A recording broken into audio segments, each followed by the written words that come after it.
Hare Krishna, Krishna Krishna, Hare Hare, Hare Rama, Rama Rama, Hare Hare. Peace and blessings, everybody.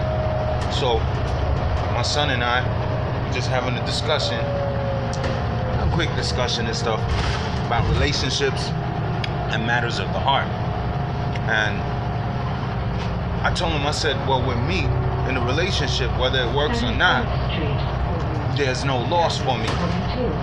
And the reason why there's no loss in my relationships is because I try to take every relationship as a form of devotional service. I treat it like it's bhakti, like it's bhajate. And what prompted me to think that way actually was a few things that Krishna had said in the Bhagavad Gita, like, for example, a little advancement on this path protects the person from the greatest downfall. And he also says things like, for those people that actually come to me, Krishna says, for those people that actually come to me, to them, I give what they lack, I provide what they lack, and I preserve what they have. And I take statements like this to the heart. Then there's other places in the Bhagavad Gita where Krishna clearly says there's no loss or diminution in devotional service.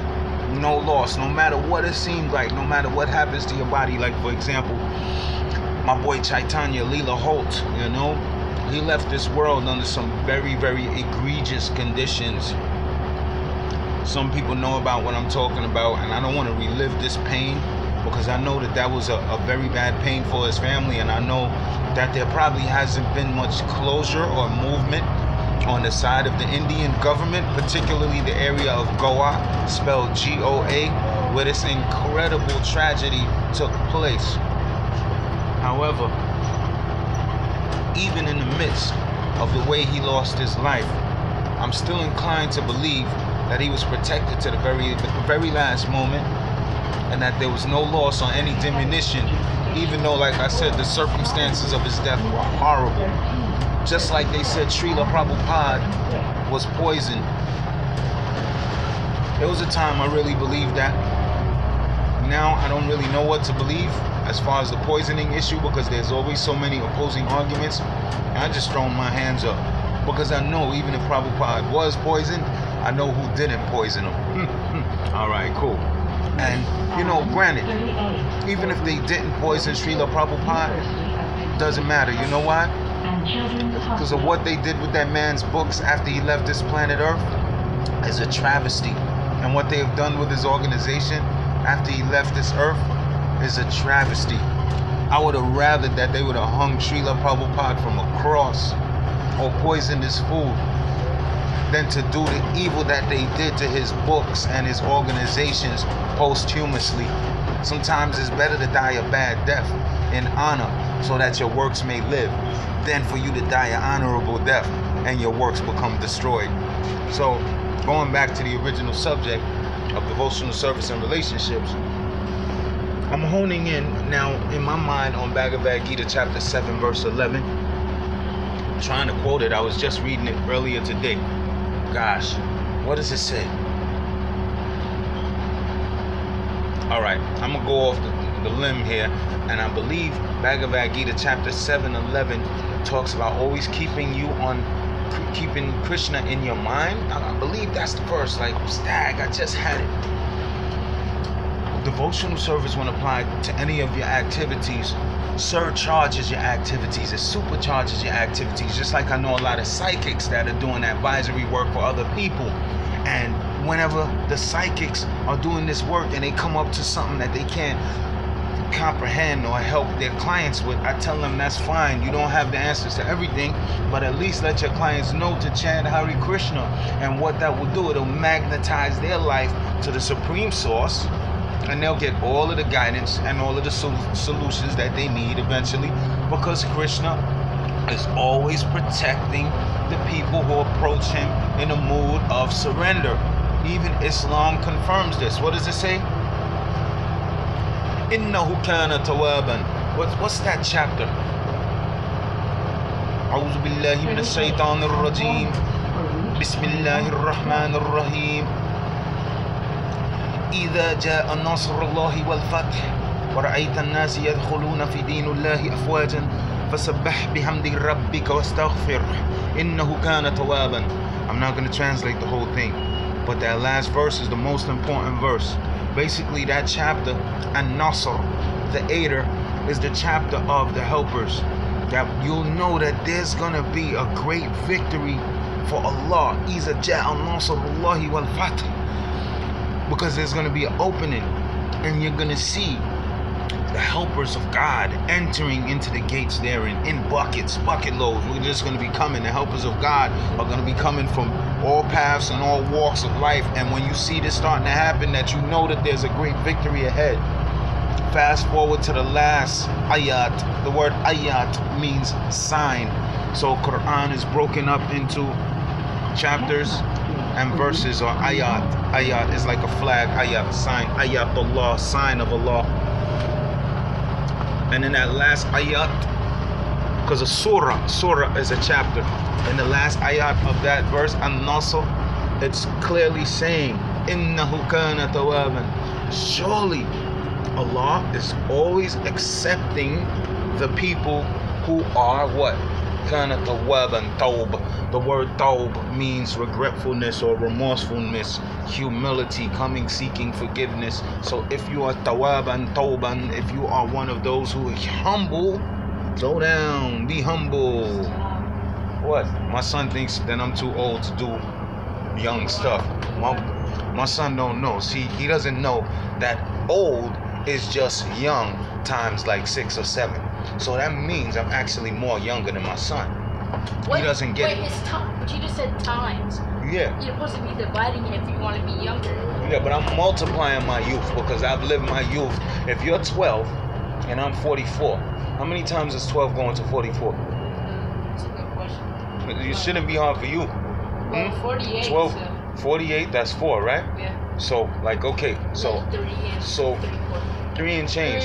For every time that my son has been 12 years old, I've been 12 years old 3 times, almost 4 times. That means I know how to be 12 years old 4 times better than my son does, which means that I'm not growing older, I'm growing younger. Every day when I wake up, the body would say you're 1 day older. Every year my body would say you're 1 year older. But if the ultimate goal of life is to meet God, then I'm not counting up, I'm counting down. So that means every day I'm getting younger. And it's the young people who got further to go. I'm closer to God than the young people.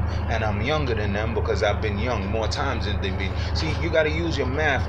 Einstein didn't use regular math. Yeah, I'm like Einstein. I'm like Nikola Tesla. I don't use math regularly.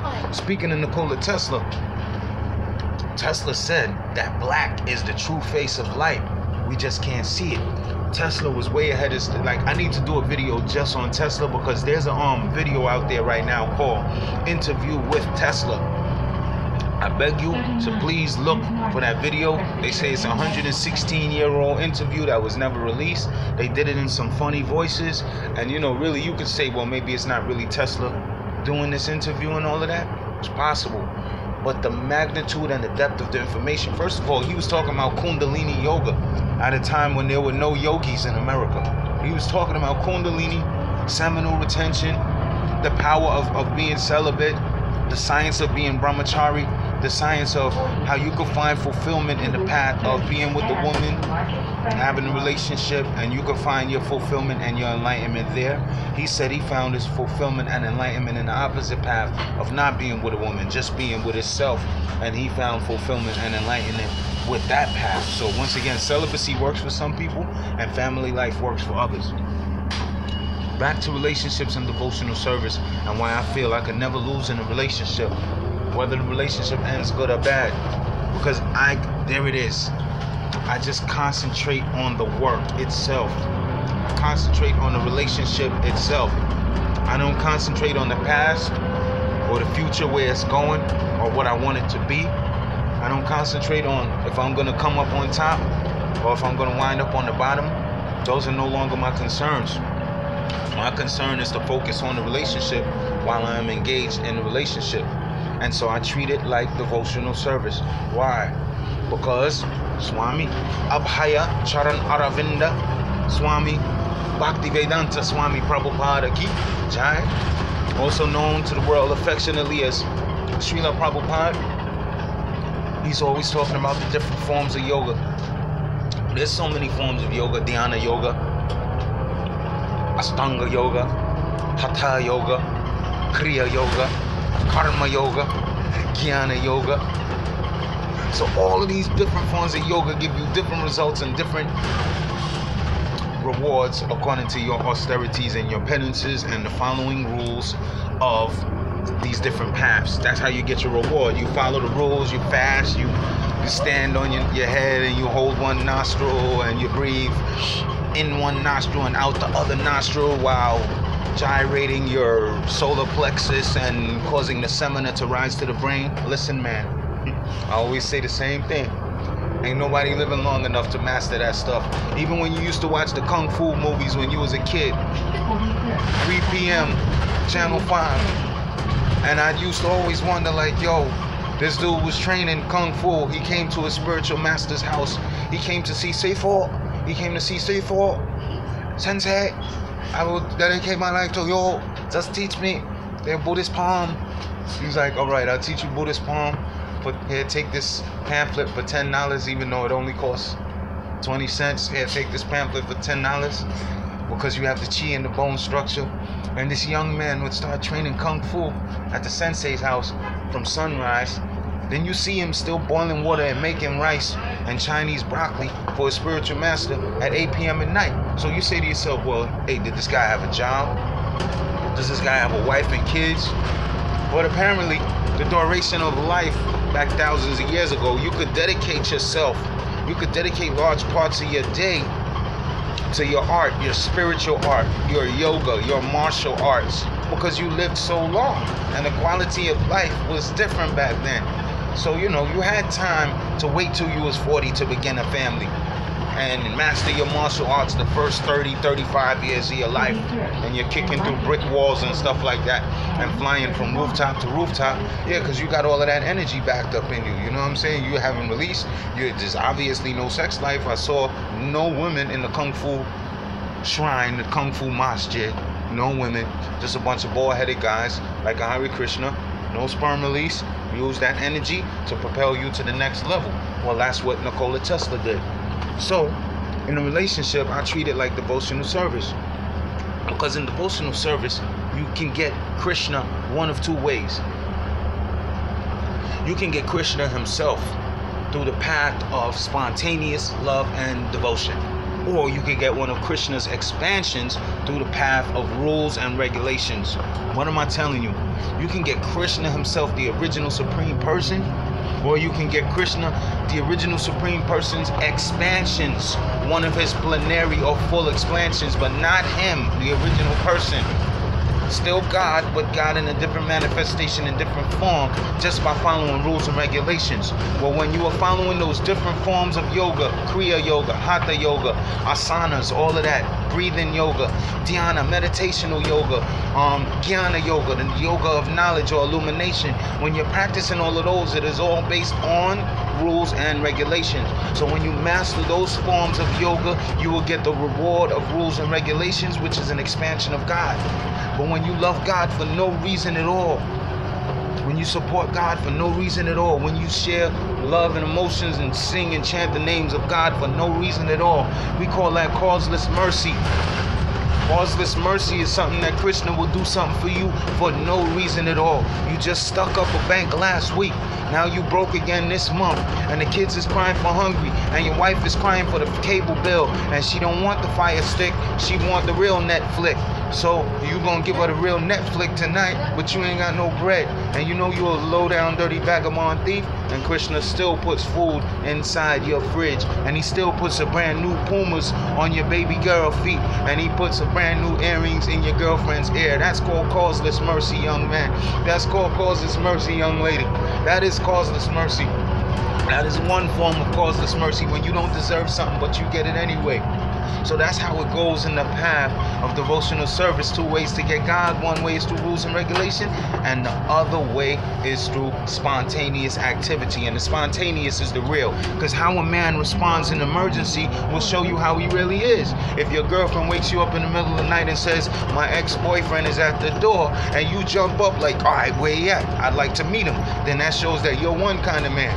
But if your girlfriend says, yo, my ex-boyfriend is at the door, and you wake up like, oh, call the police, then that shows that you're a different kind of man. So we talking about spontaneous service to the Lord actually brings you into his direct presence. So I use all of my relationships as a form of devotional service. I don't use my relationship as a form of sense gratification. Yes, there is sense gratification in my relationships. I ain't gonna sit here and act like I'm some holier than thou.